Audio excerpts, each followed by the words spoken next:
Say no, and you will have nowhere to sleep tonight. Ujunwa's aunt whispered the words directly into her ear while the marriage registrar waited for her answer. Across the table stood Obiora Daniels, the blind stranger she had met only 12 days earlier, cobalt blue suit, dark glasses, white cane beside his chair. He could not see Ujunwa's fingers trembling around the pen, but he heard the silence. "Madam," the registrar asked again, "are you entering this marriage willingly?" Behind Ujunwa, Aunt Kemi pressed one hand against her shoulder. Not hard. She didn't need to. Ujunwa knew what that hand meant. No husband, no job, no room, and the mysterious family debt hanging over her head would suddenly become hers to repay. Her mouth went dry. "Yes," she whispered. Obiora slowly turned toward her voice. Something was wrong. He just didn't know how wrong. And none of them knew that the blind man they considered a burden was connected to a powerful family that had been searching for him for years. But his identity would not be the most dangerous truth uncovered. Ujunwa's own family was hiding something worse. So don't miss what happens next. Before we continue, tell us where you're watching from and your local time right now. And if you enjoy powerful African stories about dignity, choices, and consequences, subscribe to the channel. Because this marriage had begun with a lie, and somebody was about to pay for it. 12 days earlier, Ujunwa Okoro was sitting behind a dented metal desk in the back office of Kemi Fabrics and Household Textiles, staring at three numbers that refused to agree with one another. Outside, traders called across Ogbete Main Market. A handcart squealed somewhere near the entrance. Someone was bargaining over curtain material with the energy of a court case. The generator at the next shop coughed twice, caught, then settled into a rough growl. Inside the office, Ujunwa ran her finger down a printed ledger. Then she checked the bank statement again. Then the ledger, there it was, a transfer marked Family Advance, U. Okoro, 480,000 naira. The date was 6 months old. The money had never entered her account. She opened the small notebook she kept in her handbag, the one where she wrote down every salary payment, every deduction, every loan she had actually taken, because Aunt Kemi had a habit of saying, "We will balance it later." Later was a dangerous word in that family. Later could mean next Friday. Later could mean never. Ujunwa turned another page. There was another advance, 200,000, another 150. She sat back. For a few seconds she heard everything outside the office too clearly. Horns, voices, the generator. A woman laughing, a truck reversing. Then the door opened. Kemi Okoro entered wearing emerald green and gold earrings that moved when she walked. She was 53, broad-shouldered, always neat, always smelling faintly of powder and expensive perfume. Customers called her Madam Kemi, suppliers called her Auntie. People who owed her money called her before she called them. Ujunwa called her Auntie because that was what she had called her since she was 9. Kemi dropped 2 invoices on the desk. "Add those to the Thursday batch." Ujunwa did not touch them. "Auntie." Kemi paused. "What?" "I need to ask you something about the family advance account." That was all. But Kemi's face changed. "Not much. Just enough." "Which advance account?" "The one under my name." Kemi pulled out the plastic chair opposite the desk and sat. "Ah, that one." Ujunwa pushed the ledger across. "This 480,000. I never received it." Kemi glanced at the page, then at Ujunwa. "You have received many things in this family that never entered your bank account." "Like what?" "Accommodation. The room above the shop belongs to the business. And who runs the business? You do. But food. I buy most of my food. School fees when your mother was alive." Ujunwa looked at her. "My mother died when I was 19. And before she died, who was helping? I'm not saying you didn't help us. You are sounding like somebody who has forgotten." Ujunwa breathed slowly. That was another thing Aunt Kemi was good at. A question could enter the room wearing shoes and leave barefoot, ashamed of itself. "I am only asking why money I never received is recorded as debt in my name." Kemi leaned back. "You accounting children. You people see figures and suddenly you think you understand life." "I'm 29, Auntie. Yes. 29. No husband. No property. No serious savings. sleeping upstairs in your aunt's business premises and asking me why I recorded what this family has spent on you. Ujunwa said nothing. Kemi tapped one nail against the table. Maybe this is even a good time. There is something I wanted to discuss with you. Ujunwa already disliked the sound of that. What? There is a man. She almost laughed. Not because it was funny. Because the sentence was so unrelated to the ledger that for a moment she thought she had misheard. A man? Yes, his name is Obiora Daniels. I don't know him. You can know him. Auntie, I'm talking about these accounts. And I'm talking about your future. My future is not an accounting category. Kemi's eyes narrowed. He is 35, educated, works with computers. Good man, according to Reverend Ezzy's wife. What does he want from me? A wife. Ujunwa stared. Kemi lowered her voice. He is blind. The way she said the word made it sound like a defect in a product description. Ujunwa frowned. So people are not exactly lining up. That is a horrible thing to say. I didn't say blindness makes him useless. I'm saying reality is reality. No. You are saying people think less of him. And do you think the world is a church sermon? Sit down with reality, my dear. I am sitting. Kemi ignored that. He needs a stable woman. Somebody responsible. Somebody who can help with the home. Does he know you are describing him like he needs a caretaker? Don't twist my words. I'm not twisting anything. Kemi's mouth tightened. You will meet him on Saturday. Ujunwa blinked. I will what? Meet him. No, the word surprised both of them. Kemi went very still. Ujunwa's pulse jumped, but she did not take it back. I don't know this man. I'm not interested in being arranged for him like fabric somebody wants to clear from stock. Kemi stood. Careful, auntie. No, you be careful. There is a difference between confidence and forgetting who carried you when you had nothing. Ujunwa's fingers curled beneath the desk. Kemi pointed at the ledger. You want clarity? Fine, we will give you clarity. Sit with the man first. If you still want to be stubborn after that, then we will sit down properly and calculate everything this family has invested in you. Ujunwa felt something cold move through her stomach. Are you threatening me with debt because I won't meet a stranger? I am reminding you that independence costs money. Then Kemi picked up the invoices and dropped them back on the desk. Thursday batch. Don't forget. She left. Ujunwa stayed still for a long time. Then she opened her notebook and wrote one line beneath the last entry. Ask for source documents. She underlined it twice. Saturday came too quickly. The restaurant was not fancy. It was a quiet place near New Haven with brown chairs, white tablecloths, and an air conditioner that worked harder than it needed to. Ujunwa arrived with Kemi. That fact irritated her before she even entered. Auntie, I can meet somebody without supervision. I am not supervising you. You are walking behind me. I also have legs. Ujunwa said nothing. Inside, a man was already seated near the wall. He wore a light grey shirt with the sleeves folded once at the wrist. Dark trousers. No dark glasses this time. His eyes were open but unfocused. A white cane rested against the side of his chair. His phone was on the table. As Ujunwa approached, the phone spoke in a fast electronic voice. Obiora touched the screen twice, and it stopped. He turned his head slightly. You must be Ujunwa. His voice was calm. Yes, Kemi is with you. Kemi answered before she could. I'm here, my son. Obiora smiled faintly. Good afternoon, Ma. Kemi pulled out a chair. I'll just sit there, you people talk. There was one table away. Ujunwa looked at Obiora. He lifted one shoulder. Apparently we have security. It took Ujunwa a second. Then she laughed. She did not mean to. Kemi did not. Obiora smiled. Please sit. Ujunwa sat. A waiter came. Obiora ordered jollof rice, grilled fish and water. He asked where the water glass had been placed. The waiter answered. Obiora reached for it without trouble. Ujunwa noticed herself noticing.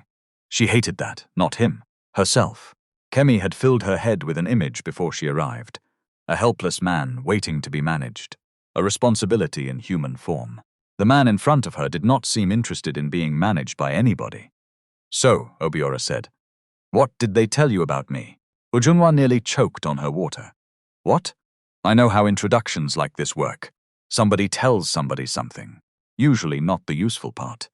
She glanced toward Kemi. She said you work with computers. That is technically correct. Very suspicious answer, though. What do you actually do? I train companies to make their digital work more accessible. Screen readers, document structure, workflows, staff training. Sometimes I consult. Sometimes I tell people their beautiful website is useless. Do they like that? No. But they pay me anyway. She smiled despite herself. What about you? He asked. I keep accounts for my aunt's business. You like it? The work, yes. And the business? She looked at him. That is a more complicated question. He nodded as if that answer made sense. They spoke for 15 minutes about work, then music, then food. Obiora listened in a way that made Ujunwa more aware of what she was saying. He did not rush to fill gaps. That made silence dangerous. Finally he asked, Did you agree to meet me because you wanted to? Ujunwa's breath caught. At the other table, Kemi was pretending to look at her phone. Ujunwa could see the angle of her face. She knew she was listening. Of course, Ujunwa said. Obiora was quiet for half a second. Good. That was the first lie she told him. The second came 3 days later, when Kemi said Obiora had called Reverend Ez's wife to say he liked Ujunwa and wanted to continue speaking with her. Ujunwa had liked him too. That was the problem. If she had hated him, everything would have been easier. Instead, she found herself waiting for his calls. Obiora did not speak to her like she was a woman whose life needed rescue. He asked questions. He disagreed. He once corrected her when she assumed he needed her to read a menu that was available online. Ujunwa, he said, amused, if I need help, I will ask. She felt embarrassed. Sorry. Don't be sorry. Just don't turn me into a baby because you have 2 functioning eyes. She laughed. Fair. He added, and don't let me do the same thing to you in another form. What do you mean? Everybody has one place where they like taking over other people's decisions. Mine may just be hiding somewhere. She remembered that sentence later, very clearly. On the 5th day after their meeting, Kemi called Ujunwa into the front office after closing. 2 plastic chairs sat opposite the desk. Uncle Teo, Kemi's younger brother, was there. So was Cousin Blessing, who suddenly looked very interested in the floor. Ujunwa stopped at the door. What is this? A family discussion, Kemi said. No, it looks like an ambush. Sit down, Ujunwa remained standing. Kemi sighed. Obiora is ready to marry. Ujunwa stared at her. Ready to what? He is not interested in a long courtship. He told you that? Reverend Ez's wife. That is not him. Tayo shifted in his chair. Ujunwa, nobody is trying to harm you. Then stop deciding my life without me. Kemi opened a file and pulled out 2 pages. Fine. Let us discuss life with you. She placed the document on the desk. A total sat at the bottom. 1,380,000 nira. Ujunwa stared. What is this? Your outstanding family advances? No. Yes. No. I asked you for source documents, and these are the totals. I asked for proof. Kemi's voice hardened. You want to stand inside my business and accuse me of fraud? I didn't use the word fraud. You don't need to. Your face is speaking plenty. Ujunwa picked up the papers. I never received most of these amounts. Some were expenses carried for you. Then show me invoices. Show me transfers. Show me what they were for. Kemi stood. Listen to me carefully. I am tired of your disrespect. If you want to prove you are now fully independent, fine. At the end of this month, you leave the room upstairs. You also leave this job. We calculate your debt, and you begin paying monthly. Blessing looked up sharply. Auntie, keep quiet. Ujunwa's throat tightened. The room above the shop was not beautiful. It had one window that stuck during Harmattan and a shower that lost pressure whenever somebody downstairs opened the tap. But it was hers, or she had thought it was close enough. Her salary was not high. Her savings were thinner than they should have been, because Kemi often delayed payment during slow months. If she lost both the job and room at once, she had maybe 5 weeks before panic became reality. Kemi saw the calculation on her face. That was when she softened her voice. or you can stop fighting everybody who is trying to help you." Ujunwa looked at her. "What does Obiora have to do with a debt?" "Nothing, everything. You marry a responsible man. You have a home. I close this family account. We all move forward." Tayo murmured, "It may not be a bad arrangement." Ujunwa turned to him. "Would you say that if somebody put your housing and job on one side of a table and marriage on the other?" He looked away. That answer was enough. Ujunwa walked out. She climbed the narrow stairs to her room, locked the door, and sat on the edge of the bed. Her phone was in her hand before she realized it. Obiora had sent a voice note 10 minutes earlier. She played it. "Good evening. I found the place I told you about with the terrible coffee and excellent meat pie. I still think that combination deserves investigation. Call me when you're free." Ujunwa covered her face with both hands. Then her phone rang. "Kemi." She let it stop. It rang again. This time she answered. "What?" "Tomorrow morning. Reverend Ez's wife is coming." "For what?" "To discuss dates, Auntie." "You have choices." "Ujunwa, you keep saying you want choices." "I am giving you choices." Then the line went dead. Ujunwa sat in the dark. Her hands were cold. She knew what Aunt Kemi was doing. That did not mean she knew how to stop it, and knowledge without leverage was a painful thing. 9 days later, she stood in a registry wearing burnt orange, with Kemi behind her and Obiora in cobalt blue across the table. She said yes. 3 hours after the registry, Obiora opened the door of his apartment and stepped aside. "Welcome." Ujunwa entered with one medium suitcase and a handbag. The apartment smelled faintly of coffee and furniture polish. It was simple, clean, a sitting room with a grey sofa, bookshelves, a small dining table, 2 framed prints on the wall. No gold furniture, no marble staircase, no dramatic sign of hidden wealth, just a home. Obiora closed the door behind them. "Your room is the one at the end of the hallway on the left." Ujunwa turned. "My room?" "Yes." She stared at him. He smiled slightly. "I may be blind, but I can still hear confusion. I just thought." "What?" She did not know how to say it. That Kemi had talked as if marriage meant immediate access to everything. His bed, his home, his needs, his body. Obiora rested one hand lightly on the top of his cane. "We have known each other for 12 days. Ujunwa swallowed. "Yes. That is not enough time for me to assume anything about what you owe me." Her chest tightened. He continued. "There are clean sheets. The wardrobe is empty. Bathroom is opposite. If you move something important in the kitchen, tell me where it went. That one is not romance. That one is survival." A laugh escaped her. "Okay, and please don't rearrange my tea tins." "Why?" "Because I have a system." "What system?" "Black tea left, green tea middle, herbal nonsense on the right." "Herbal nonsense." "Somebody gave it to me for Christmas. I am trying to respect the dead friendship." Ujunwa laughed again. It felt wrong to laugh. Not because he had done anything wrong, because 3 hours earlier she had felt like somebody being marched across a line.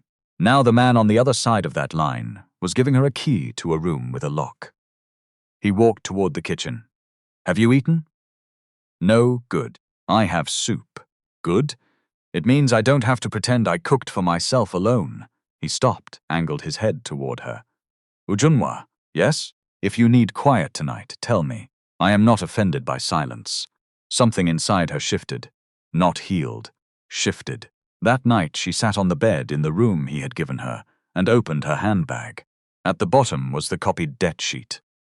1,380,000 naira. She placed it beside her notebook. Then she wrote another line. "Marriage does not erase the numbers." She underlined that one too. The first week of marriage taught Ujunwa something she had not expected. Obiora was difficult, not because he was blind, because he liked the air conditioner too cold, believed stew improved after 2 days in the fridge, and had a habit of leaving voice notes longer than ordinary phone calls. He also disliked people touching his things without warning. On their 3rd morning together, Ujunwa moved a jar of coffee from one shelf to another because she wanted to wipe the counter. Obiora came into the kitchen 10 minutes later. He reached left. Nothing. Reached again. stopped. Ujunwa. She was in the sitting room with her laptop. Yes? Did the coffee develop legs? She laughed. I moved it. Where? Top shelf. Why? I cleaned. The coffee was not dirty. The counter was. He stood there, hand on his hip. You know, there is a special confidence sighted people have. You people rearrange the universe and call it helping. Ujunwa got up.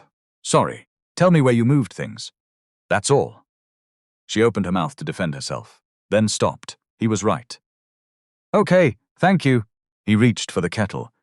Ujunwa watched him measure water by touch and sound, one finger resting carefully near the rim as the cup filled. She had seen videos of blind people doing ordinary things. She had read about screen readers. None of that had prepared her for how quickly her own assumptions would appear in small, embarrassing ways. Later that morning, she heard the synthetic voice of his laptop from the spare room he used as an office. It spoke so fast she could not follow. Is that English? She called. Obiora laughed from inside. Yes. It sounds like a machine running away from police. You get used to it. How can you hear that? How can you read small print without shouting? She leaned on the doorframe. Fair. He was working on a document for a bank that wanted to improve accessibility for internal training materials.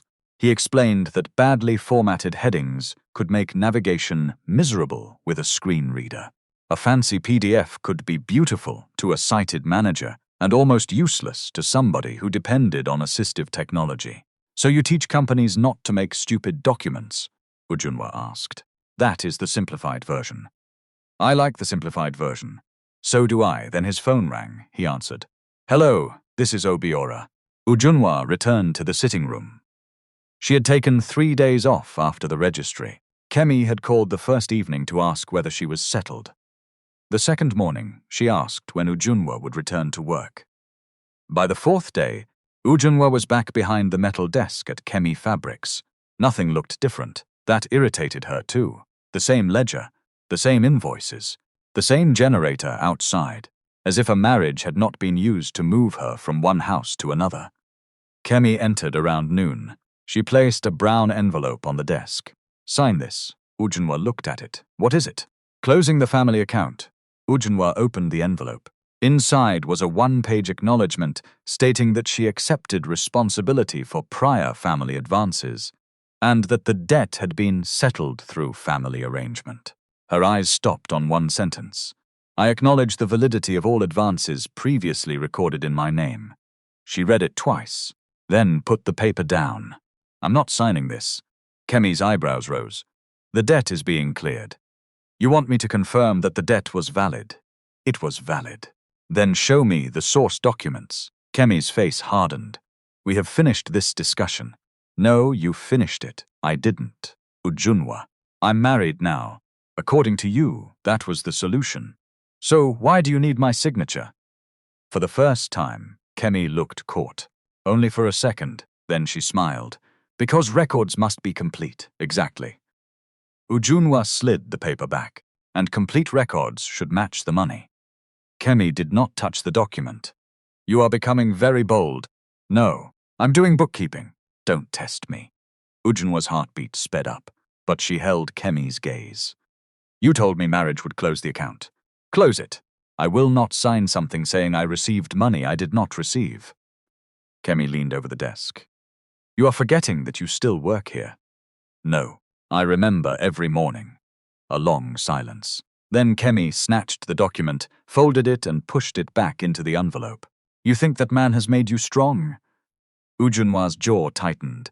This has nothing to do with him. Everything has to do with him now. No. That is the first mistake everybody keeps making. Kemi stared at her. Ujunwa surprised herself with the next sentence. I am the one asking the question.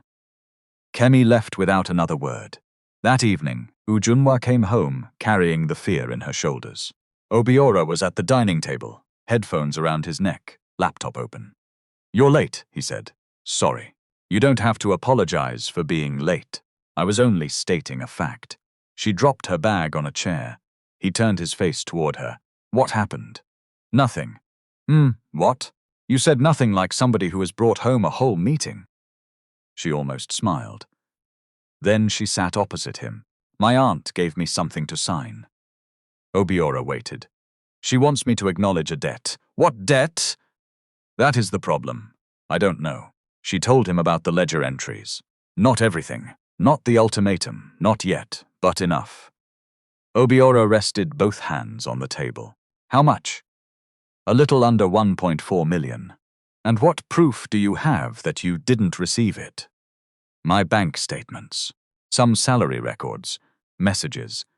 Maybe the original payment vouchers if they still exist. What proof do they have that you did receive it? She hasn't shown me any, he nodded. Ujunwa waited for him to say he would call somebody. A lawyer, a friend, somebody with more authority. Instead, he asked, "What do you need to prove it?" She looked at him. My own records. Good. That's all you will say. What else do you want me to say? I don't know. He leaned back. If you want advice, I can give you advice. If you want me to listen, I can listen. If you want me to make phone calls, tell me.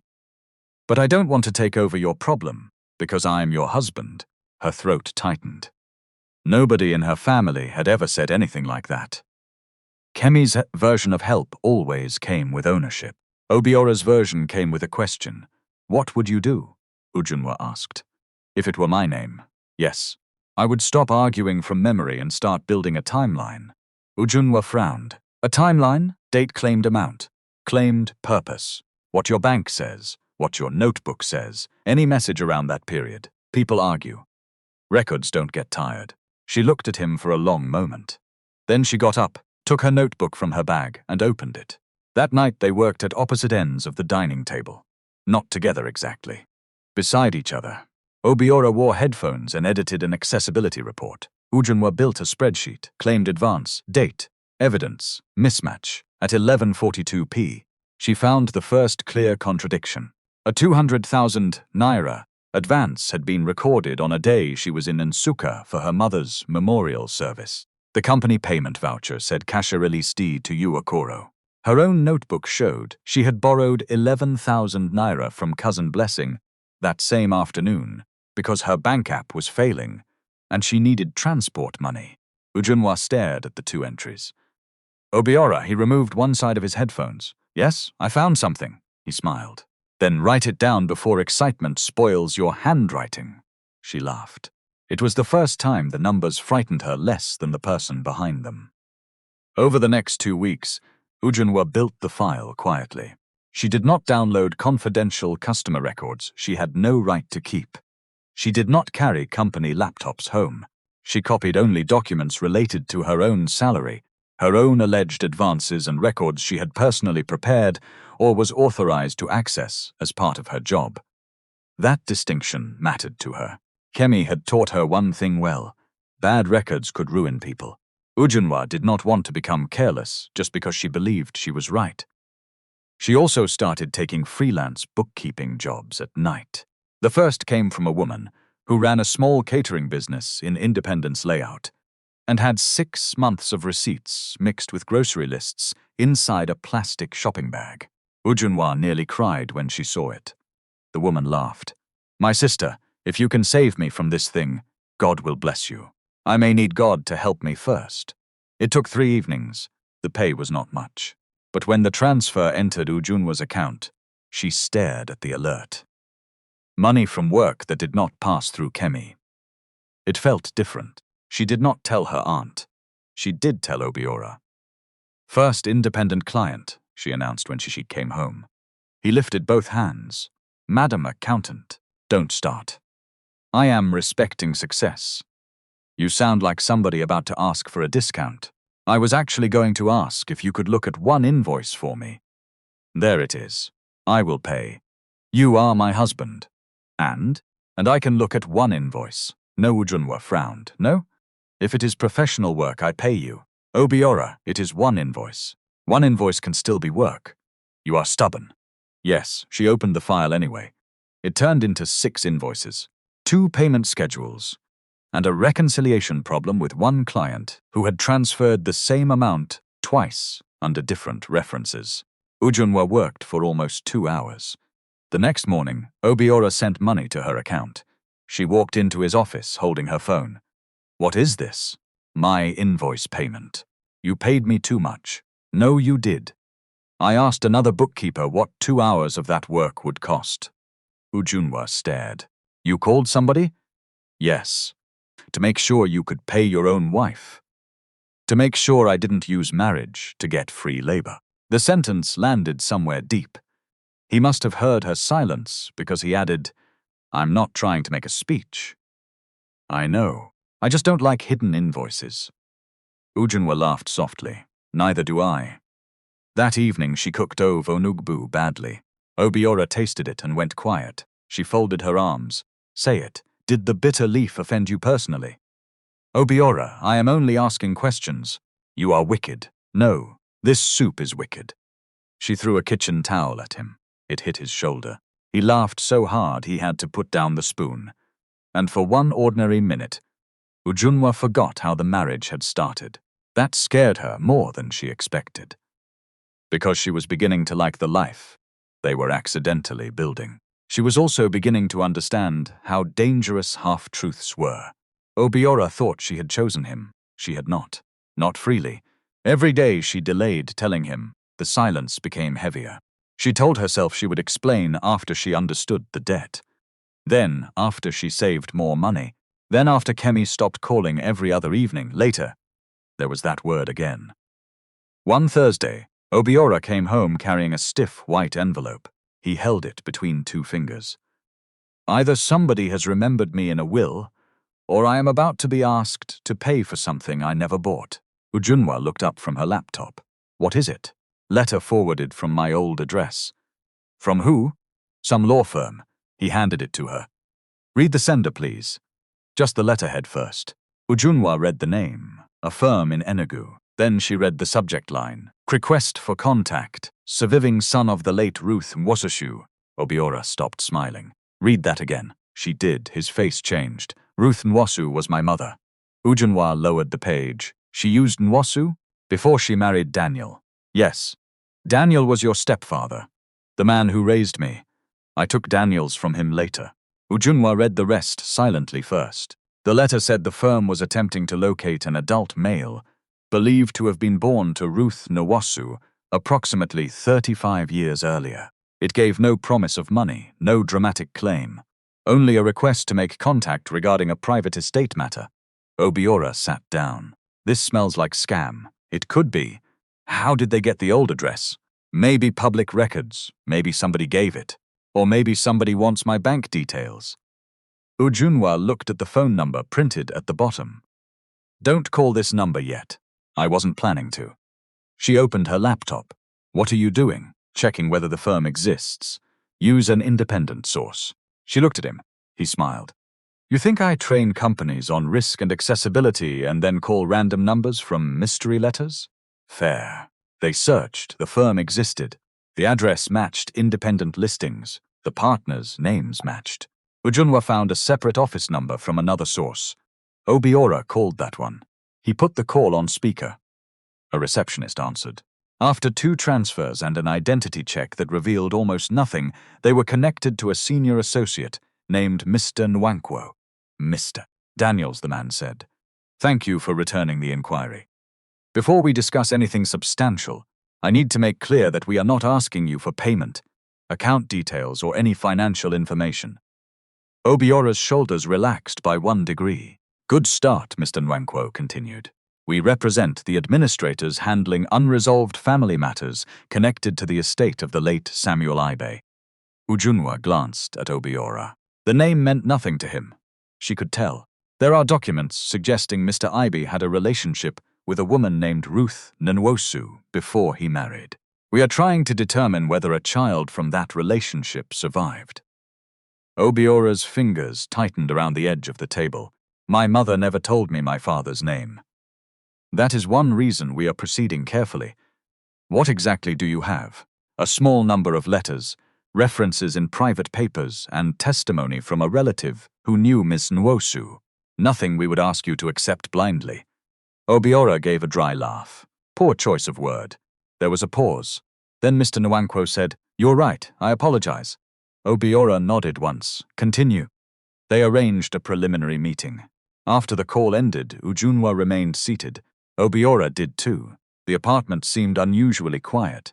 Finally, she asked, "Do you think it could be true?" "No," very fast answer. "My mother spent 30 years refusing to tell me anything about that man. If he was some wealthy person searching for us, why didn't she say?" Maybe she had a reason. She had many reasons for many things. His tone closed the door. Ujunwa did not push, but later when Obiora went to shower, she looked at the letter again. Samuel Ibe. The name was familiar now that she thought about it. EB Meridian Holdings, real estate, logistics, manufacturing investments, a family business whose name appeared on buildings and scholarship banners. Ujunwa sat back. Then she shut the laptop. She did not tell Obiora what she had found. Not because she wanted to hide it, because a surname on the internet did not make anybody an heir. That, too, was a lesson she had learned from numbers. A label was not proof. 2 days later they met Mr. Nwankwo in person. The office was quiet, modern and deliberately ordinary. No family members waiting with tears. No photographer, no check on the table. Just folders. Mr. Nwankwo explained the situation carefully. Samuel Ibe had died months earlier after a long illness. While organizing old private papers, his adult daughter, Grace, found letters written decades ago to Ruth Nwasu. Some mentioned a pregnancy. One referred to our son. Another contained an address that eventually led to a retired nurse who remembered Ruth leaving Enugu while still pregnant. The family had tried to locate the child. They had found a birth record with Ruth's name, but not a reliable current identity. "What was the child's name?" Obiora asked Mr. Nwankwo opened a folder. Obiora Nwosu. Obiora stopped moving. Ujunwa watched his hand flatten against his thigh. He had told her only once that Nwosu was the surname on some of his earliest school records. Mr. Nwankwo continued. "Mr. Daniels, that does not prove you are the same person. It gives us a reason to investigate." "Good. You sound relieved." "I am relieved somebody in this room understands the difference." "Mr. Nwankwo almost smiled. We would like to compare documents, speak with you about your mother's history, and if enough indicators align, discuss an appropriate kinship test with a verified relative. Nothing happens today." Obiora nodded. "Fine." Ujunwa looked at him. His face was calm. Too calm. On the ride home, he said almost nothing.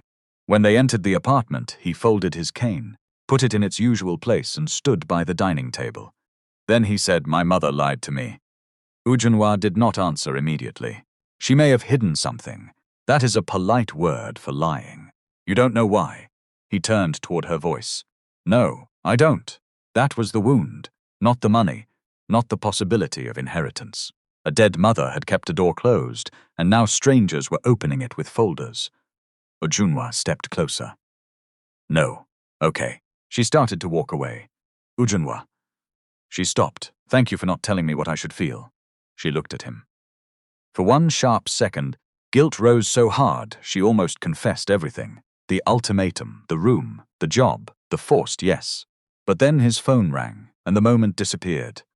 Later, Ujunwa would hate herself for being relieved. The investigation into Obiora's past moved slowly enough to feel real. There were no secret vaults. No family lawyer arrived with a key to a mansion. There were phone calls that went unanswered. A registrar who needed a written request. Old papers with 2 different spellings of the same surname. A retired neighbor who remembered Ruth Nwosu but confused the year she left Enugu. There were also questions Obiora did not enjoy answering. Where had he been born? Who registered him for primary school? When did he start using Daniels? What did he remember about Ruth's family? Not much, in some cases. His mother had raised him in Nsukka for several years before marrying David Daniels, a secondary school teacher who later moved the family to Enugu. David had never pretended to be Obiora's biological father. He had simply been the man who attended school meetings, taught him to iron a shirt, and sat beside his hospital bed after the road accident that destroyed most of his sight. Obiora had taken his surname at 21. That man earned the name, Obiora told Mr. Nwankwo. Whatever this Samuel Ibe turns out to be, David Daniels was my father in every way that required somebody to show up. Mr. Nwankwo wrote that down. I understand. No, Obiora said. I need you to understand it properly. If this process decides my blood, it does not get to rewrite my life. Ujunwa looked at him then. There was the Obiora she knew. Precise, annoying when necessary, unwilling to let somebody else name the meaning of his own history. She wished she had done the same for herself sooner. A week later, Grace eBay requested to meet him. Obiora nearly refused. For what? He asked Mr. Nwankwo over the phone. She found the letters. She has been involved in the search. That does not make us siblings. She knows. Meet her and decide. They met at the same law office. Grace arrived first. She was 41, tall, wearing a plain cream blouse and navy trousers. No entourage, no designer bag displayed like a billboard. She stood when Obiora entered with Ujunwa. For one uncomfortable second, nobody spoke. Then Grace said, "Mr. Daniels, Obiora is fine, Grace." He nodded. They sat. Grace folded her hands together. I don't know how to do this without making it strange. Obiora's mouth twitched. I think strange has already arrived. She laughed once, nervously. That is fair. Ujunwa sat slightly away from them. Close enough if Obiora wanted her there. Far enough that the conversation remained theirs. Grace took a breath. My father was not an easy man. Obiora said nothing. He was generous publicly, difficult privately. He believed he could repair things later if he had enough money. Did that work? No good answer, Grace continued. I found Ruth's letters in a locked document case after he died. Some were his copies, some were hers. There was one he never sent. What did it say? That he knew she was pregnant. Obiora's jaw tightened. And that his father threatened to cut him off if he married her. The room went quiet. Grace looked down. I'm not telling you that to excuse him. Good. He chose the family business. Obiora gave a small nod. Also good to say plainly, Grace swallowed. Years later, he tried to find her. At least that is what the records suggest. But by then, she had moved. He hired someone once. They traced Ruth to an address that was already old. Then he stopped. Why? I don't know. Did he tell you about me? No, your mother. No, so I was a secret until he died. Yes. Grace did not soften the word. Obiora sat back. Ujunwa saw his hand close slowly around the handle of his cane. Grace noticed too. I'm sorry, she said. Obiora's expression sharpened. For what? For what my family did. You were not born when most of it happened. I benefited from what he chose. That is not the same as causing it. No, but it is not nothing either. Obiora was quiet. Grace took a folder from her bag. I brought copies of 2 letters with Ruth's handwriting. Mr. Nwankwo said your mother's old documents can be compared. There is also a photograph, but I don't want to do that foolish thing where people look at a nose and decide DNA. Obiora laughed unexpectedly. Ujunwa did too. Grace smiled. The tension loosened, only slightly. Then she asked, would you be willing to continue the verification? Obiora turned his face toward her. If the process is proper, it will be. If it starts becoming a family performance, I leave. Understood. And if the test says we are related, that does not mean you know me. Grace nodded. I know. That was how they began. Not with an embrace, with terms. Ujunwa understood that better than anyone. While Obiora's history was being assembled, hers was becoming harder to ignore. Kemi had reduced Ujunwa's duties at the shop. At first, she said it was because business was slow. Then, Ujunwa discovered Blessing was doing some of the reconciliation work she used to handle. One afternoon, Kemi stood at the back office door. You don't need access to the old ledger anymore. Ujunwa looked up. Why? Because I said so. That is not a reason. It is enough reason in my business. Ujunwa closed the spreadsheet on her screen. Fine. Kemi frowned. She had expected a fight. Ujunwa no longer needed one. She already had copies of the entries under her own name, her bank statements, and several signed monthly reconciliation sheets she had been given in the ordinary course of her work. She also had messages from Kemi. One from 8 months earlier read, salary will delay. I used cash for supplier. Will balance you next week. That same week, the ledger recorded a cash advance to Ujunwa. Another message from the month of her memorials had said, I know you are away. Blessing will cover shop till Monday. Yet the voucher claimed Ujunwa had personally collected cash at the shop on Saturday. The pattern was no longer vague. Kemi had sometimes used Ujunwa's staff account as a place to park cash movements she did not want immediately questioned. Why? Ujunwa did not know yet, and she refused to guess beyond the evidence. That was important. Suspicion was not proof. One Friday evening, Cousin Blessing caught her on the stairs outside the shop. Ujunwa. Ujunwa stopped. Blessing looked toward the market, then lowered her voice. Are you still checking those advances? Ujunwa's pulse jumped. Why? Just answer. Yes. Blessing rubbed her palms together. There were days Auntie asked me to sign payment vouchers after cash had already gone. Ujunwa stared. For whose account? Different ones. Mine? Blessing hesitated. That is why I'm telling you.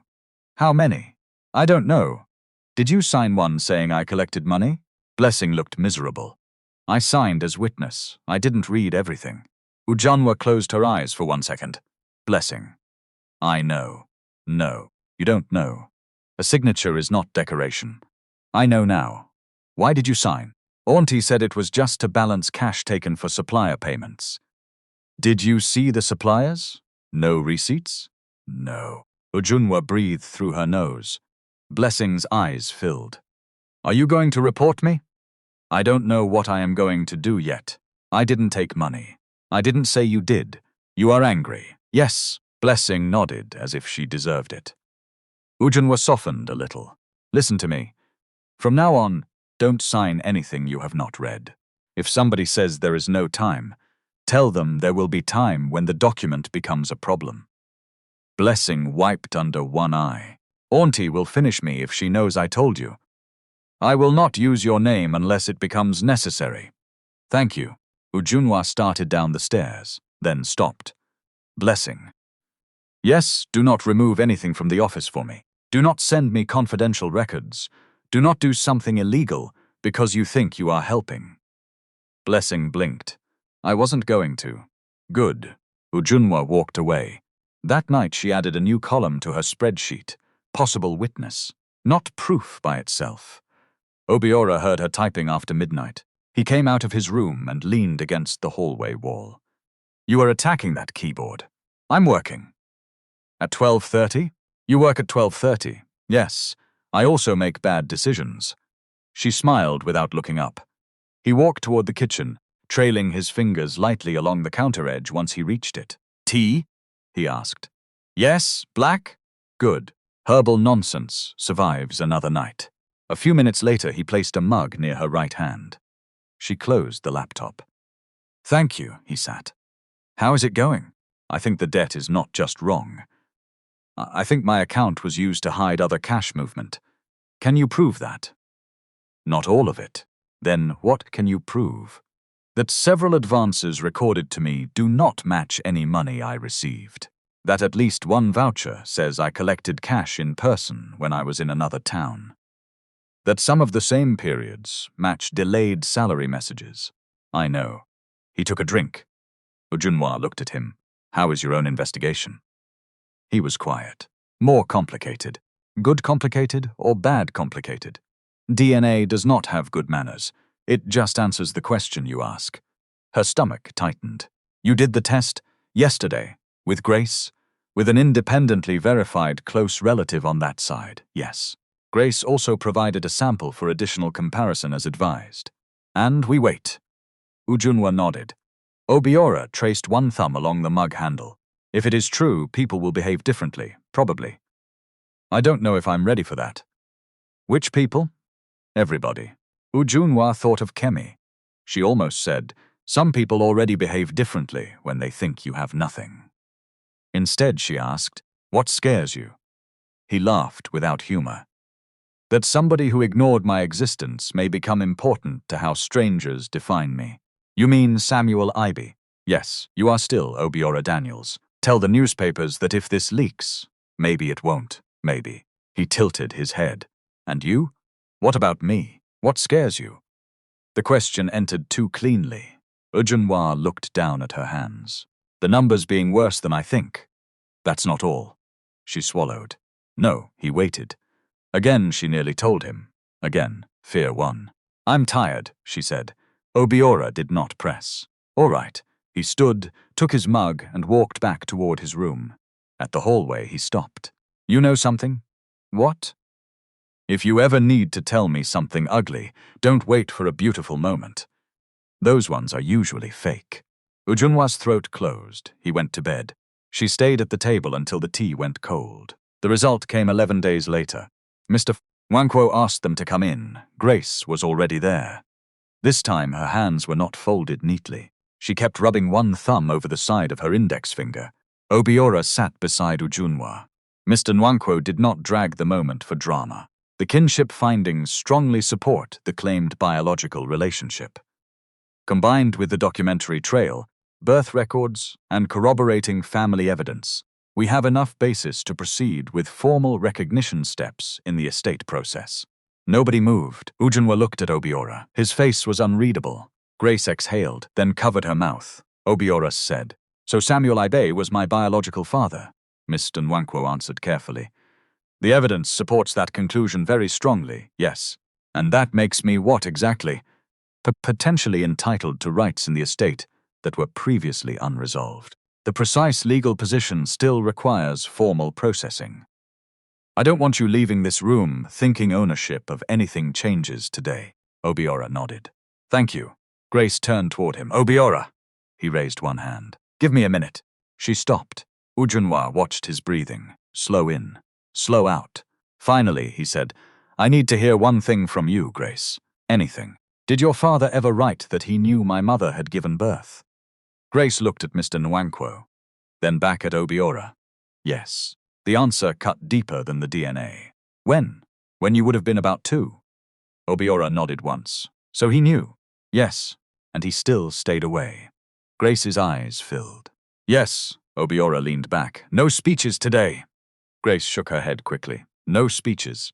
Good. They left 40 minutes later. Outside, Ujunwa asked, "Do you want me to call a car?"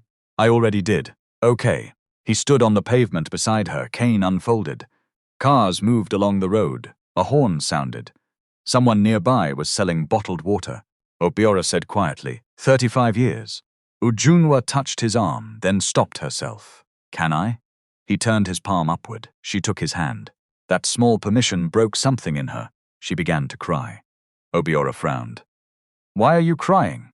"I don't know. That is suspicious." She laughed through it. Then a voice called behind them. "Obiora." Grace had come outside. He turned. She approached slowly. "There is one more thing." "What?" "I don't know if now is the right time." "You came outside, so apparently you decided it is." Grace looked toward Ujunwa. "This is about your wife." Ujunwa's hand went cold inside Obiora's. "What about her?" he asked. Grace hesitated. "A few weeks ago, before I knew who you were, I spoke with a woman who said she was Ujunwa's aunt." Ujunwa could barely breathe. "Kemi?" "Yes." "How did you speak to her?" Obiora asked. "Mrs. Ease connected us while I was trying to confirm basic background around your marriage. I was being cautious because of the estate search." Ujunwa pulled her hand away from Obiora without meaning to. He felt it. His head turned toward her. Grace continued. "Kemi said Ujunwa had no other choice at the time. She said the marriage solved a family problem." Silence. Obiotra's face changed. Not anger yet. Something worse. Understanding beginning in the wrong place. "Ujunwa," he said. She could not answer. Grace looked between them. "I'm sorry, I thought you knew." Obiora's voice became very quiet. "Did you want to marry me?" Ujunwa looked at the road, at Grace, at the cane in Obiora's hand. Anywhere except his face. "Not like that." His jaw tightened. "What does that mean?" Ujunwa's eyes burned. "It means I liked you. That is not what I asked." "No," the word came out broken. He stood completely still. Grace whispered, "I should go." Neither of them stopped her. After she left, Obiora said, "Tell me." Ujunwa did. Everything. The debt, the room above the shop, the job, the family meeting, Kemi's ultimatum, the hand on her shoulder at the registry. "Say no, and you will have nowhere to sleep tonight." Obiora did not interrupt once. When she finished, traffic had changed twice at the junction. He asked, "At the restaurant when I asked if you wanted to meet me, I lied." And at the registry? Ujunwa's voice dropped. I said yes because I was afraid. Obiora closed his eyes. The gesture was almost cruel in its ordinary humanity. When he opened them again, they still did not focus on her, but his whole face had turned away. You should have told me. I know. No. Don't say it quickly. She flinched. You should have told me. I was ashamed. Of me? No. The word came out sharp. Never of you. Then what? Of myself. He was silent. I thought if I could fix the debt first, then I would tell you. Then I started liking you. Then every day I waited made it worse. Obiora laughed once. There was no amusement in it. So while I was congratulating myself for being a decent husband, you were living inside a decision you never freely made. You were decent. That is not the point. I know. Do you? She wiped her face. Yes. A car pulled up their ride. Obiora did not move toward it immediately. Then he said, We are not going home together. Ujunwa's stomach dropped. Obiora, listen. She stopped. I am angry that you lied to me. She nodded. I am more angry that everybody around us allowed me to believe your yes meant something it did not mean. Ujunwa covered her mouth. He continued, slower now. And I will not solve that by becoming another person who decides where you must stay. She looked at him. He turned toward her voice. You need somewhere you can say no to me without losing anything. Her tears came harder. Where will I go? That is your decision. I don't have. Do you want help finding somewhere? The question stopped her. Not. I will arrange it. Do you want help? Ujunwa breathed. Yes. All right. I can pay. Good. Obiora, yes. Are you ending the marriage? He stood quiet for a long moment. I don't know what this marriage is yet. That hurt. Because it was true. He opened the car door with the driver's verbal guidance and got in. Ujunwa stayed on the pavement. He lowered the window. Call me when you have somewhere safe tonight. She nodded, then remembered he could not see it. I will. The car pulled away. Ujunwa stood alone with her handbag and a spreadsheet full of evidence. That afternoon, the man she had been forced to marry became an heir, and that same afternoon he gave her something wealth could not buy for her. Distance. Enough room to choose. Ujunwa did not go to Kemi. That was the first decision. She called the catering client whose accounts she had organized. Madam Joy, you mentioned your sister had a room she was trying to rent. Yes. Why? Is it still available? There was a pause. Are you all right? I will be. By 7 that evening, Ujunwa had inspected a small room in a compound house off a busy road. The paint was pale blue. The wardrobe door leaned slightly to the left. The bathroom tapped dripped if it was not closed with determination. The landlord wanted 3 months up front, plus a modest caution fee. Ujunwa opened her banking app. Her freelance savings would survive it. Barely. She transferred the money. Then she stood in the middle of the room with her suitcase beside her. No one had given it to her. No aunt, no husband, no family arrangement. She had paid for it. The room was smaller than Obiora's spare bedroom. It felt enormous. She called him. I found somewhere. Safe? Yes. Door locks? Yes. Running water? Mostly. He laughed softly. Mostly is very Nigerian. She smiled, then silence. Do you need anything from the apartment? He asked. My work files, clothes, some kitchen things I bought. Come tomorrow. I will be out between 10 and 12 if you prefer privacy. Ujunwa swallowed. Thank you. Good night, Ujunwa, good night. The call ended. She sat on the mattress the landlord had left against the wall. There was no curtain yet, no fan, no fridge. A mosquito landed on her wrist. She slapped it and laughed once, because if she did not laugh, she would cry again. Then she opened her laptop. She had 2 choices: spend the night grieving the marriage, or finish the file that might free her from the thing that had helped trap her in it. Ujunwa chose the file. The next 3 weeks were not romantic. They were useful. Ujunwa woke early, took buses to client offices, spent afternoons reconciling accounts for small businesses and evenings working through the evidence against Kemi. Some days she ate properly. Some days she discovered at 10 at night that 2 meat pies and groundnuts had somehow become dinner. Her room acquired a curtain, a second-hand standing fan, and 1 blue plastic chair. Then a small table, then a kettle. The wardrobe still leaned. She left it that way. It reminded her that not everything had to be perfect before it could belong to her. Obiora did not call every day. That was harder than Ujunwa expected. When he did call, their conversations were careful. How is work? Good. How is the estate process? Slow. How is Grace? Still Grace. What does that mean? I am still investigating.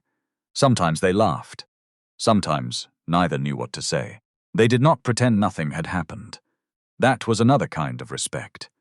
One Saturday, Ujunwa returned to Obiora's apartment to collect the last box of her things. He was home. "I thought you were going out," she said. "I came back early." "Do you want me to come another time?" "No," she entered. The apartment smelled the same. Coffee, Polish, his soap. Her body remembered the place faster than her mind did. The mug she liked was still in the cupboard. Her slippers were still near the hallway wall. A jar of ground pepper she had bought sat on the kitchen counter. Obiora stood by the table. "I kept finding your hairbands in strange places." Ujunwa smiled. "That is because you don't know where hairbands belong. Apparently neither do you." She laughed. The sound made both of them quiet. Ujunwa went to the bedroom and packed the last clothes. When she returned, Obiora held an envelope. "What is that?" "Your payment for the last accessibility invoices you handled before you moved." "Obiora, you worked." "I know, so you get paid." She took the envelope. "Thank you." He nodded. She hesitated. "How are you really?" He let out a breath. "Angry at a dead man." "Samsual?" "Yes." "Still?" "Dead people are inconvenient. They refuse to answer follow-up questions." Ujunwa sat. Obiora remained standing for another moment, then took the chair opposite. "Grace says he left instructions that any child proved to be his should not be excluded from the estate process." That sounds like he regretted it. Maybe. You don't believe that?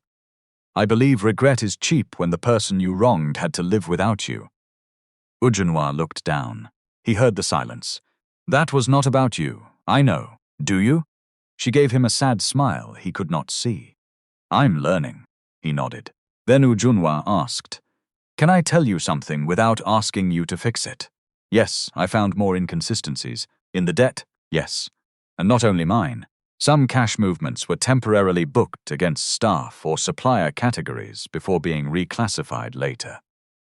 Mine were never properly cleared." "Do you know where the money went?"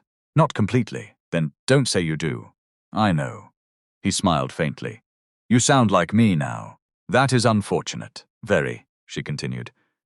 "I think I need an independent accountant to review what I have. Good. And maybe legal advice about the debt document and withheld salary. Also good. I can pay for the consultation." Obiora's face shifted with something like pride. Ujunwa noticed it and immediately became annoyed.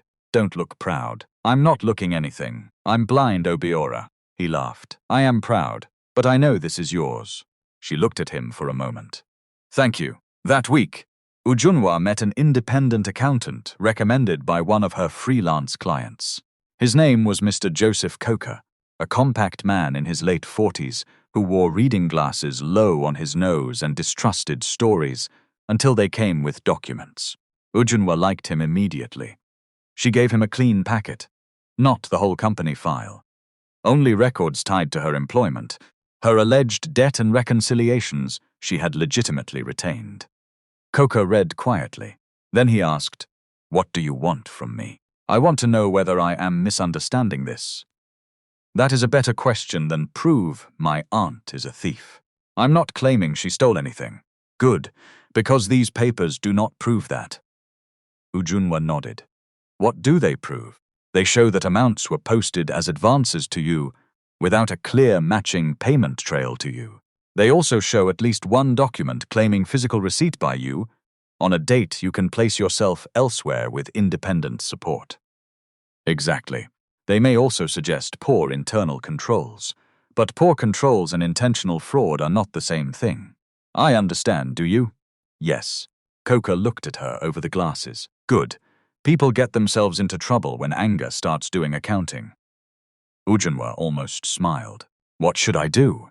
First, separate your personal claim from any broader company allegation. Your strongest immediate issue is simple. Do you owe this money or not? Second, document salary arrears. Third, if other owners exist, they may need an independent review of company records. But that is not your private courtroom. So I should not confront her with everything. You can ask for reconciliation. In writing. Why in writing? Because memory is flexible when money becomes embarrassing. Ujunwa wrote that sentence down. Coca pointed at her notebook. You can quote me when I'm dead, she laughed. He helped her structure a formal request for reconciliation of the alleged advances and unpaid salary. No insults, no accusations. Dates, amounts. Supporting statements.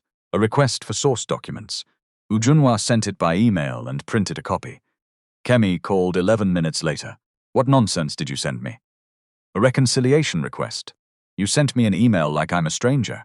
I sent a business email about business records. You are trying to disgrace me. No. You think because your husband has become rich, you can come and challenge me? Ujunwa froze. How do you know about Obiora?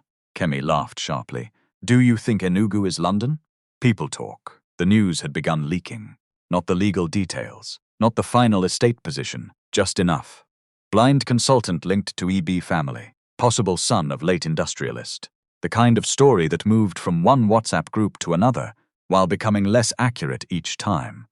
Kemi's voice changed. You planned this very well. Ujunwa stared at the wall. Planned what? Pretending you were being forced. Acting innocent. Meanwhile, you knew who the man was. For a moment, Ujunwa could not speak. Then something inside her became very still. Auntie, you are the one who introduced me to him. Yes, because I thought he was an ordinary man. There it was. Not because she thought Obiora was good, not because Ujunwa might like him, because she thought he was ordinary. Disposable, almost. Manageable. And if he had remained an ordinary man? Ujunwa asked. What kind of question is that? The kind you should answer. Kemi lowered her voice.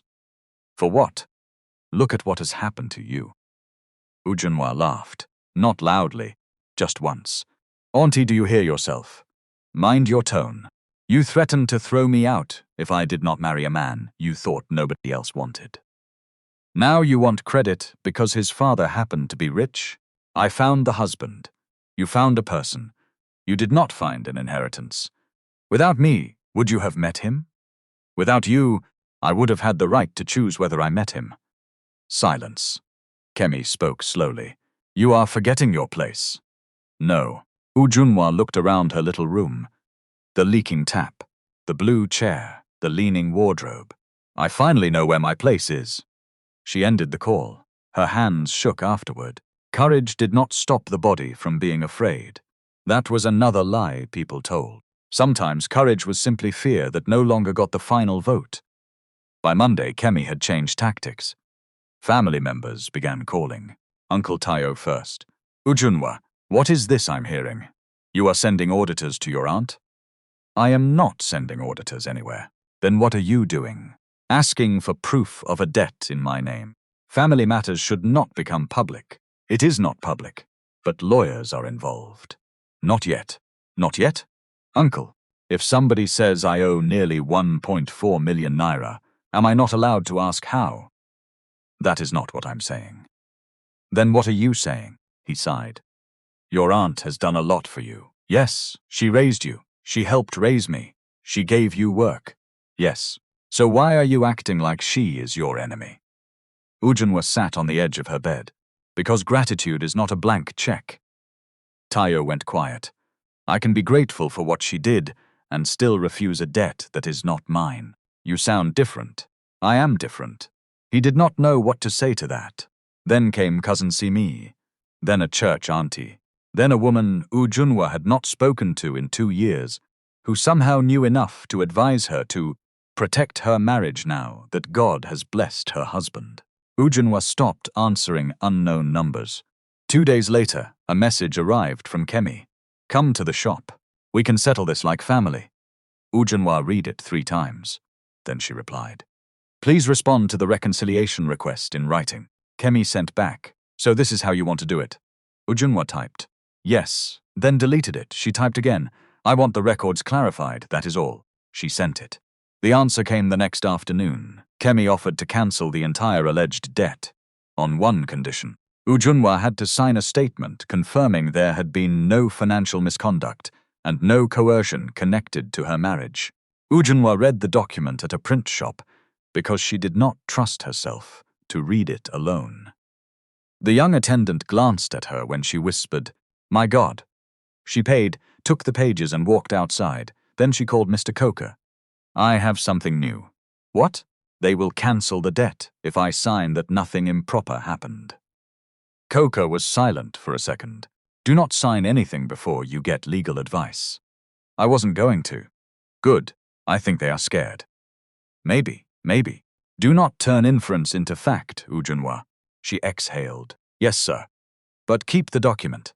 "I will." That evening, she sent a photograph to Obiora, not because she needed him to act, because she needed somebody she trusted to know. He called immediately. "This is from Kemi?" "Yes. And they want you to confirm there was no coercion." "Yes." His breathing changed. "Do you want me involved?" Ujunwa closed her eyes. "No." A pause. "All right. You're angry." "Yes." "At me? No. I can hear you trying not to say something. I am trying not to solve your problem because I'm angry." Ujunwa swallowed. "Thank you. I hate that sentence. I know." Another pause. Then Obiora said, "Grace invited me to a family meeting on Saturday. How do you feel about that? Like I am about to walk into a room where everybody knows my bank value before they know my middle name." "What is your middle name?" He hesitated. "You don't know? No. See? Marriage fraud." She laughed. The sound loosened them both. "What is it?" she asked. "Chakuma, Obiora Chakuma Daniels. Yes, I like it. Thank you. I have been keeping it for special occasions." Then the call quieted again. Ujunwa said, "I miss you." The words escaped before she could stop them. Obiora did not answer immediately. When he did, his voice was low. "I miss you too." That made things worse and better. Both could be true. Saturday's IB family meeting was held at Grace's home, not the family headquarters.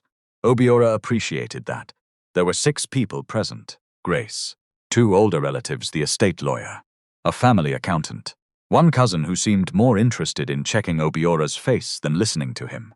Ujunwa was not there. Obiora had not asked her to come. He needed to enter that room as himself. The meeting lasted nearly 3 hours. They discussed documents, unresolved rights, the process ahead, and the practical consequences of recognizing another child of Samuel Ibe. One older uncle asked a question that had been sitting in the room from the beginning. "What exactly does he want?" Obiora turned toward the voice. "He is sitting here." The uncle cleared his throat. "I mean no disrespect." "Then ask me." "Abit, what do you want?" Obiora folded his hands. "First, I want the process to stop treating me like a problem attached to an estate. Second, I want a proper account of what Samuel knew and when he knew it. Third, whatever legal rights are mine can be handled properly. I am not bargaining for affection." "Nobody spoke," Grace said softly. "That is fair." The uncle nodded. Later, as they discussed business interests, someone suggested Obiora might want a ceremonial role in one of the family foundations. He laughed. "I have had a family for 3 weeks, and already you are giving me work." Even the uncle laughed. The room became easier after that. Not warm, easier. The legal process would take time. Some rights could be acknowledged quickly. Others required formal steps and review. Nobody handed Obiora a number and called him rich. But the direction was clear. He was Samuel Ibe's son. He belonged in the estate process. The same week, the rumor outside became louder. Someone posted an old photograph of Samuel Ibe beside a recent image of Obiora taken at an accessibility conference. The caption said, "Missing billionaire hired in Enugu." The question mark did nothing to slow the gossip. By evening, strangers were calling Obiora billionaire heir, as if probate could be completed by social media. He hated it. Ujunwa hated what came next. A family WhatsApp voice note reached her through Cousin Blessing, Kemi's voice. She knew. "I am telling all of you, that girl knew something. Why else would she suddenly agree to marry a blind man she barely knew?" Now see, everybody is behaving like she suffered. Suffered what? She has entered money. Ujunwa listened once, then again, not because she enjoyed pain, because she wanted to remember exactly what had been said. The woman who had forced her into the marriage was now accusing her of planning it. Ujunwa forwarded the voice note to herself by email and saved the original message details. Then she called Kemi. Kemi answered immediately. So you have finally remembered my number. Ujunwa did not greet her. I heard the voice note. Silence. What voice note? Don't do that, Kemi exhaled. People are asking questions, I answered. You told them I knew Obiora was an heir. Did you? You introduced us. People can hide things, auntie. Yes? Say it clearly. Are you accusing me of knowing?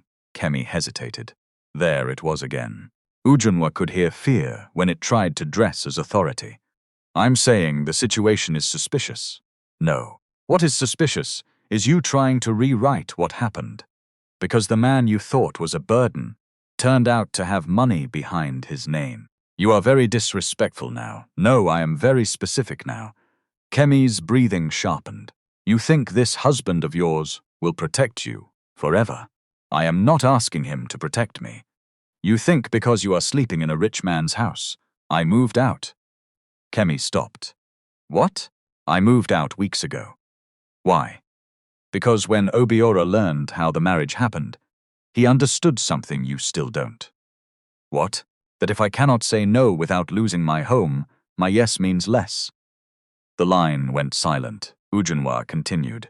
I pay my own rent now. Kemi recovered. So you are leaving your husband because he became rich? Ujunwa almost laughed. You hear only what helps you.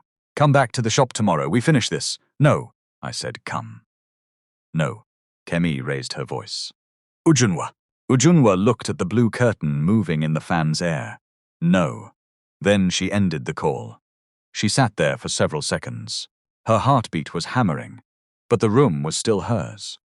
Nobody came to take the key. Nobody took her salary. Nobody moved the walls.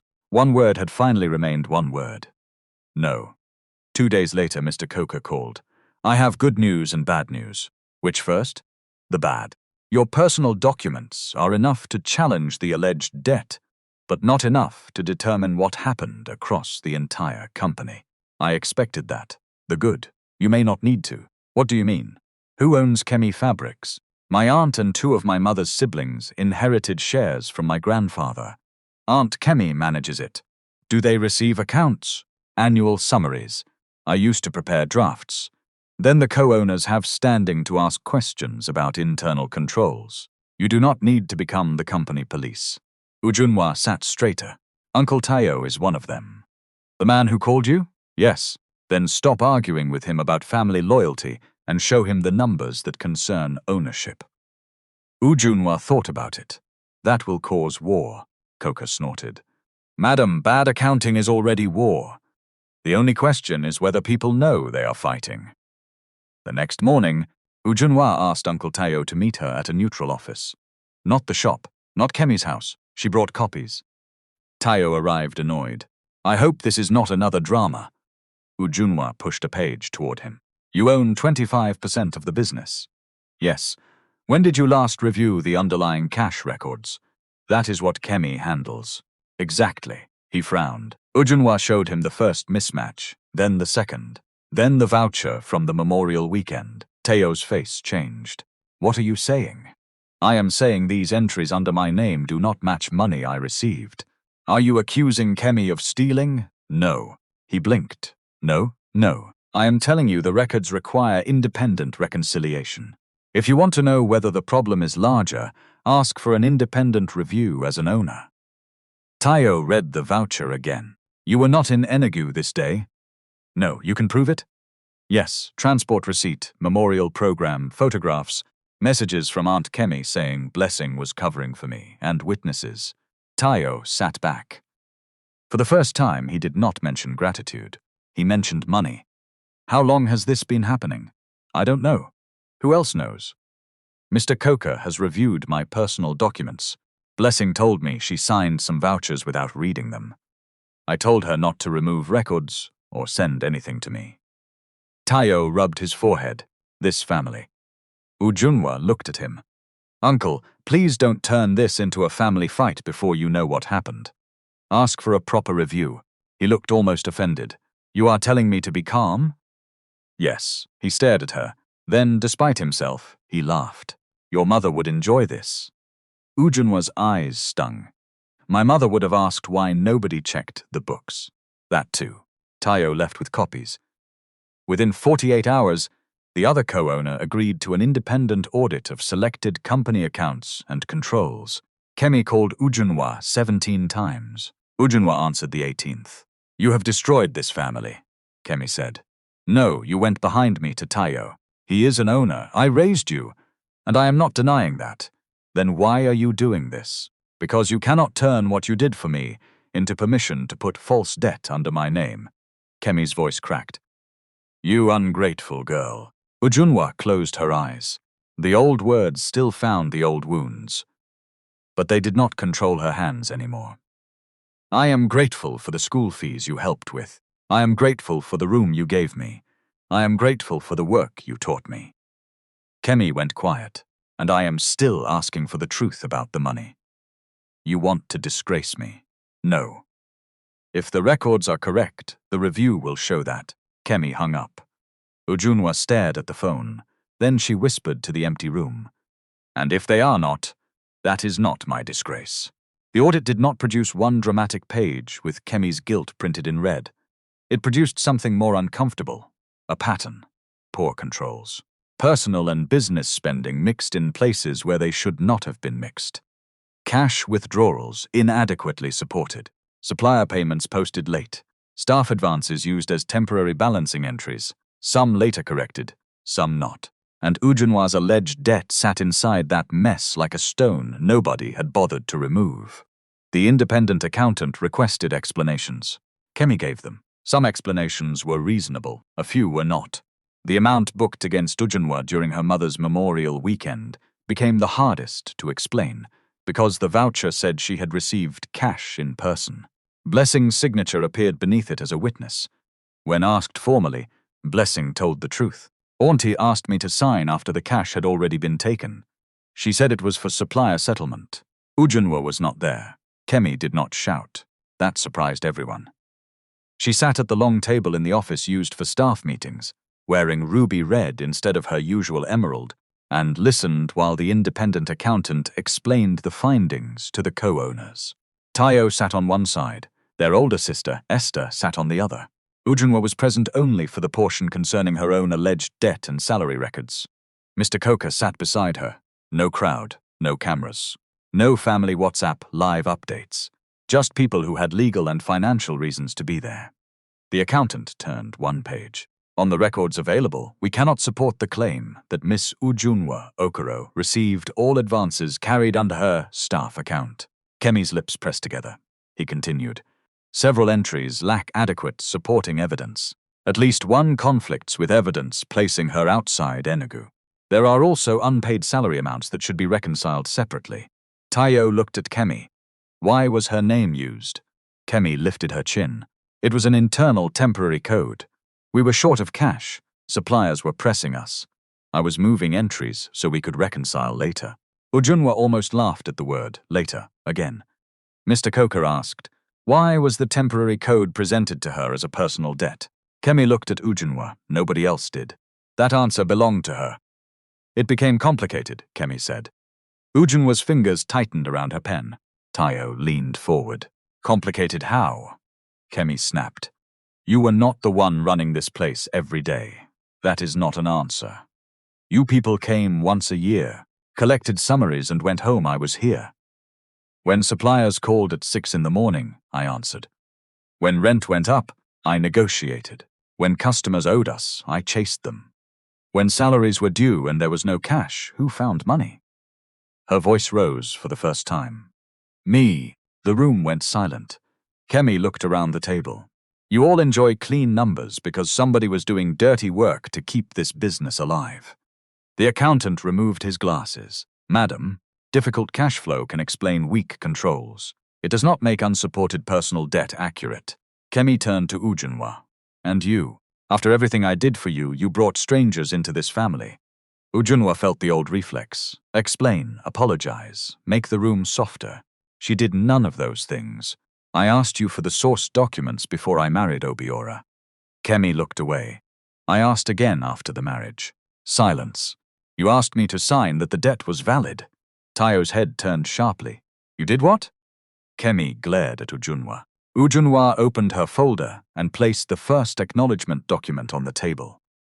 Then the later settlement offer, the one asking her to confirm there had been no financial misconduct and no coercion. Esther read it first. Her face changed. Kemi. Kemi pushed back from the table. This girl was trying to ruin me. Ujunwa spoke quietly. I had not accused you publicly of anything. You sent letters. I asked for records. You went to Tayo. He owns part of the company. You made Blessing turn against me. I told Bless not to steal a single paper for me. Blessing, seated near the door, nodded quickly. That is true. Kemi stared at all of them. For the first time, she looked less powerful than tired. Not innocent, tired. I was trying to protect this business, she said. Ujunwa believed that part. That was what made it complicated. Kemi had protected the business many times. She had also decided that protecting something gave her the right to control everyone inside it. Both things could be true. The accountant summarized the practical recommendations. No single manager would control cash entries and reconciliation alone. Significant adjustments would require supporting documents and review. Old staff account balances would be reconciled. Kemi would step back from sole control of the bookkeeping, while the owners reorganized responsibilities. The business would correct Ujunwa's unsupported debt balance. Salary arrears owed to her would be paid according to the reconciled records. Other questionable transactions would be reviewed separately. No one announced that Kemi had lost everything. She had not. She still owned her share. She still had a family. She still had decades of work behind her. But she no longer had unchecked control. For Kemi, that loss was enormous. When the meeting ended, she remained seated. Everyone else left slowly. Ujunwa packed her papers at the door. Kemi called her name. Ujunwa, she stopped. Mr. Coker glanced at her. I'll wait outside, he said. When the door closed, aunt and niece were alone. Kemi looked smaller without an audience. You are satisfied now? Ujunwa leaned against the table. No, Kemi seemed surprised. No? No, I wanted the debt corrected. It is being corrected. And my name? What about it? You don't care what people will say? Ujunwa thought about that. I cared so much about what people would say that I married a man because you made me afraid of having nowhere to go. Kemi's eyes shifted. I did not force you to say yes. There it was, the defense Ujunwa had expected. You are right. Kemi blinked. I said it. Ujunwa stepped closer, but you made sure saying no had a price I could barely afford. Kemi opened her mouth. Ujunwa raised one hand. No, listen now. Kemi stopped. You did good things for me, real things. You helped my mother. You paid school fees when money was bad. You gave me work.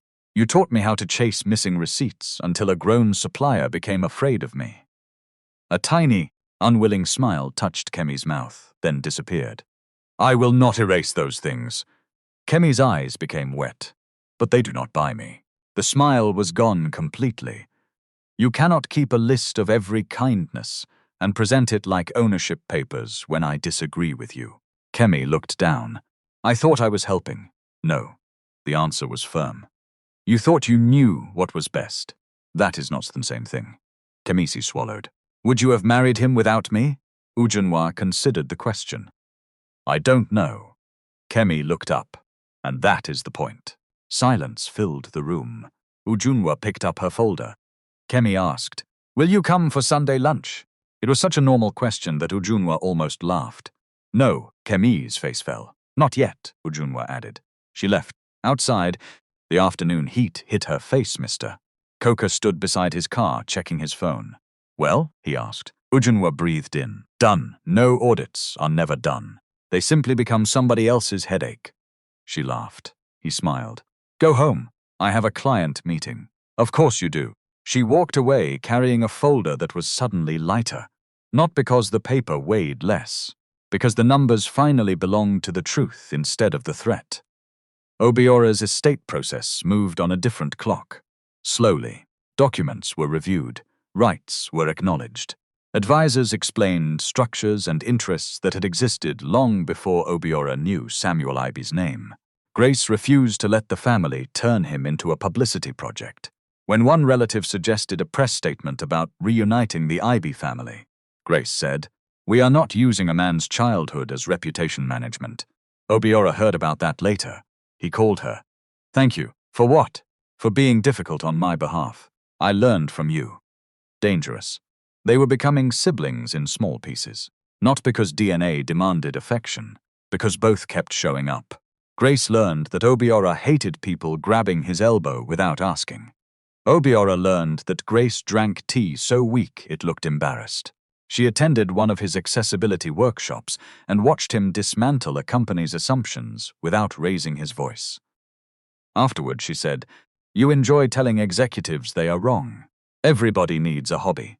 He met her children and discovered that a 9-year-old could ask more direct questions about blindness than 40 adults combined. "Can you see dreams?" the boy asked. Obiora thought about it. "My dreams are complicated. I had sight before my accident, so sometimes there are visual memories, sometimes not. Do you know what I look like?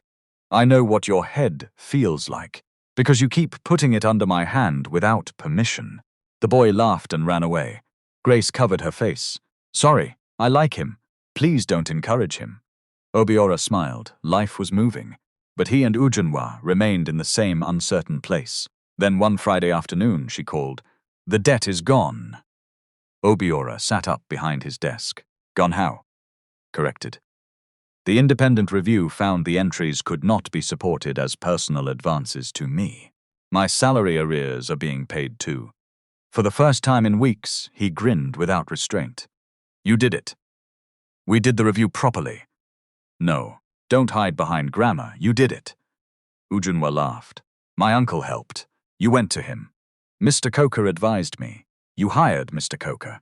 Blessing told the truth. You told her not to steal documents for you." She became quiet. Obiora leaned back. "Take your win." "All right."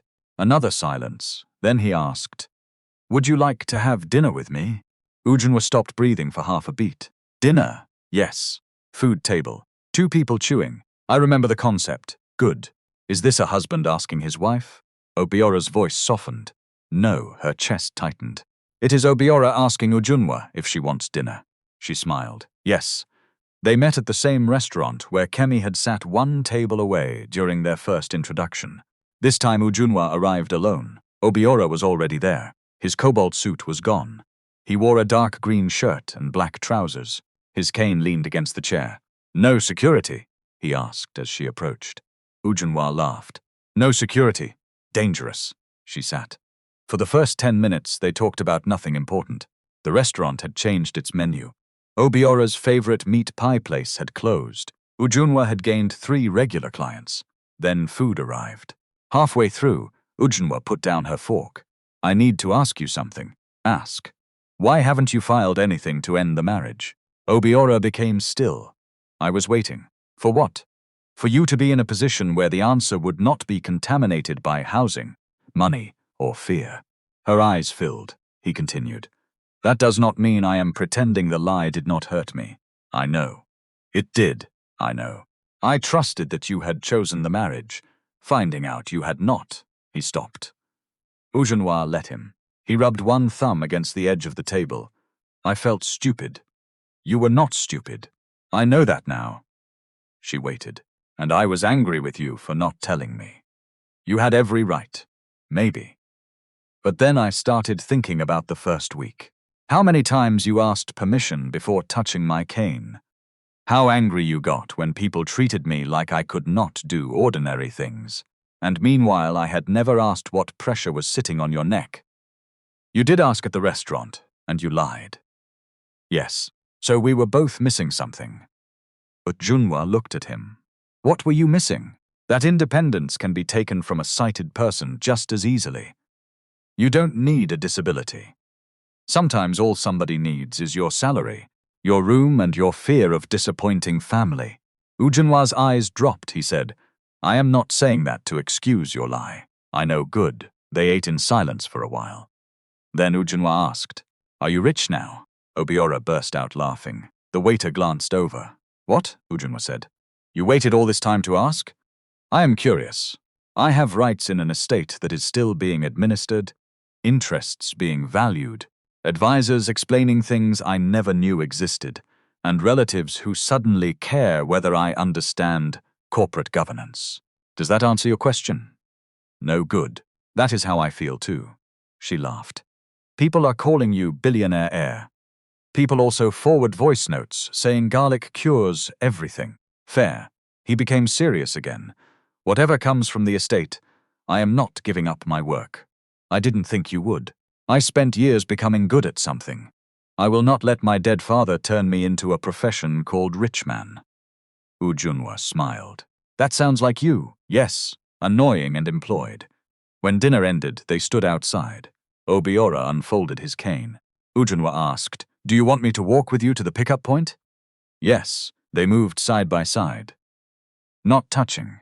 At the curb, Obiora said, I want to ask you the question again. Ujunwa knew which question before he said it. He faced her. Do you want to remain married to me? The street seemed to grow quieter, though it had not. Ujunwa breathed in. Then she asked, If I say no? Obiora did not hesitate. Then I take you home if you want a ride. Or I say good night if you don't. Tomorrow we begin handling the separation properly. Her throat tightened. No punishment. No family calls. I cannot control your family, but none from me. No after everything I did for you. Obiora smiled sadly. No. Ujunwa wiped one tear with the heel of her hand. What if I say I don't want to answer tonight? Then you don't. That was the moment. Not the registry, not the dress, not the signature. This, a question with an exit. Ujunwa laughed through her tears. Take me home. Obiora's face changed. Is that the answer? No, he groaned. You are wicked.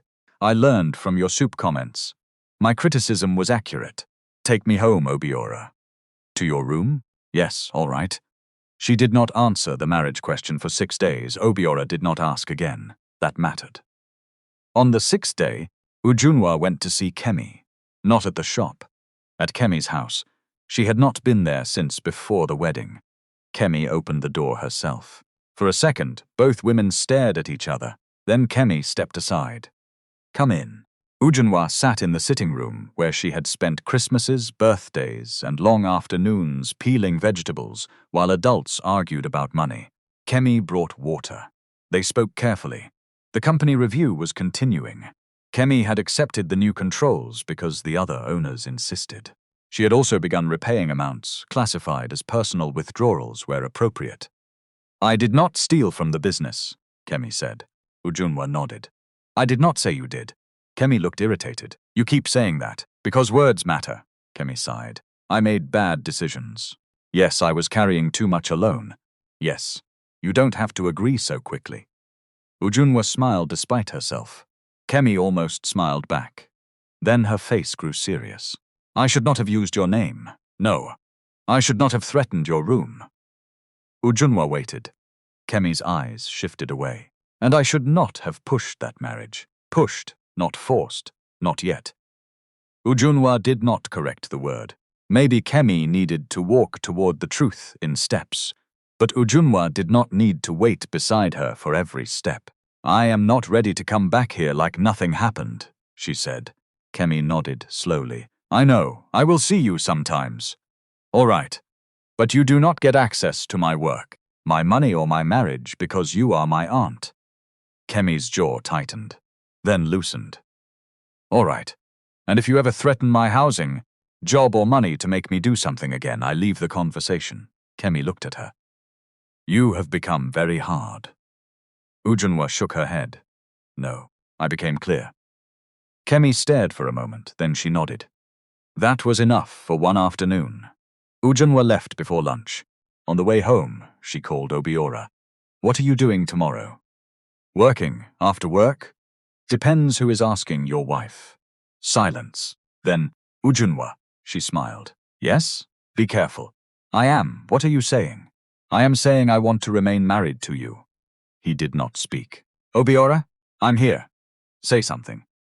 You told me not to take over people's decisions. This is not the time. He laughed. Then his voice broke slightly. Are you sure? Yes. Why? Because I like the man who pays his wife for invoices. That is a terrible reason. Because you complain about coffee placement. Worse, because when you discovered I had been forced into the marriage, you did not use the marriage to keep me. He went quiet. And because when I had somewhere else to live, my own money and no debt hanging over me, I still missed you. Obiora breathed out. Ujunwa continued. I don't want the first yes to be the one that defines us. No. I want another one. This time he was the one crying. She could hear it in the way he tried not to breathe too loudly. Tomorrow, he said. What? Come tomorrow. Bossy. Please come tomorrow. Better. They did not hold another legal wedding. There was no need. Months later, after counseling, difficult conversations and more ordinary days than dramatic ones, they held a small recommitment gathering in Grace's garden. Not to repair paperwork, to repair meaning. Ujunwa wore burnt orange again, not the same dress, the same color, this time brighter. Obiora wore cobalt blue. Grace laughed when she saw him. You people are doing color symbolism now? Obiora adjusted his cuff. I have no idea what color I am wearing. You chose it. I chose the label my tailor attached to it. Ujunwa laughed from across the garden. There were no bodyguards, no press, no line of luxury cars. Obiora's relationship with the Ibe estate had become substantial. Yes, his financial life had changed. He now had interests he never expected, and responsibilities he was still learning. But the people in the garden were there because they belonged in their lives. Grace and her children. Tayo, Blessing. Two of Obiora's friends from his accessibility work. Madam Joy, the catering client who had helped Ujunwa find her first room, Mr. Coca refused to attend because, according to him, accountants should not become characters in people's marriages. He sent a gift anyway. Kemi was not invited. That decision had hurt Ujunwa. She made it anyway. Forgiveness, if it came fully, did not require immediate access. Some doors reopened slowly. Some stayed closed until trust could knock properly. The gathering was simple. A table with food. Flowers Grace insisted on arranging herself and nearly ruined. Music low enough for conversation. No registrar asking whether Ujunwa was willing. No aunt's hand on her shoulder. No debt sheet waiting in a folder. At one end of the garden, Obiora stood beside a small arch. His cane was in his left hand. His right hand rested at his side. Ujunwa stood several meters away. For a moment, memory pulled the two scenes together. The registry, the orange dress, the cobalt suit, Kemi's breath against her ear. Say no, and you will have nowhere to sleep tonight. Ujunwa looked down at her own hands. They were steady. Grace whispered from behind her. Ready? Ujunwa smiled. Yes, Grace did not touch her. Nobody did. Ujunwa walked. One step, then another. Obiora heard her shoes on the garden path and smiled. When she reached him, he extended his right hand. He did not reach for her. He waited. Ujunwa looked at that open hand. Months ago, people had acted as if blindness made Obiora the person in need of saving. They had been wrong, but the deeper mistake was thinking either of them needed ownership disguised as care. Ujunwa placed her hand in his. Obiora closed his fingers gently around hers. Still your choice? He murmured. She laughed. Ask me again in 50 years. That sounds expensive. You are the heir. So finally the truth comes out. She hit his arm lightly. People around them laughed. Then Ujunwa leaned closer. Yes, she said. This time the word did not tremble. Years later, if anybody asked Ujunwa when her marriage truly began, she never named the registry date. She named the season when she first learned that love without choice could become another kind of cage, even when everyone insisted the cage was built for her own good. She also learned something less dramatic and more useful. Records matter. Questions matter. A signature matters. The freedom to say no matters. And disability does not erase adulthood, competence, or dignity any more than eyesight guarantees independence. Obiora inherited money and responsibilities he had never expected. Ujunwa built a bookkeeping practice of her own. Neither achievement became the reason they stayed together. That reason was smaller. Every day, in ordinary decisions, they kept asking instead of assuming. And one evening, long after the gossip had moved on to somebody else, Obiora stood in their kitchen searching for the coffee. Ujunwa. She looked up from her laptop. Yes? Did you move it again? She smiled. Top shelf. He shook his head. Some people never change. No, she said, getting up to show him what else she had rearranged. Some people change enough.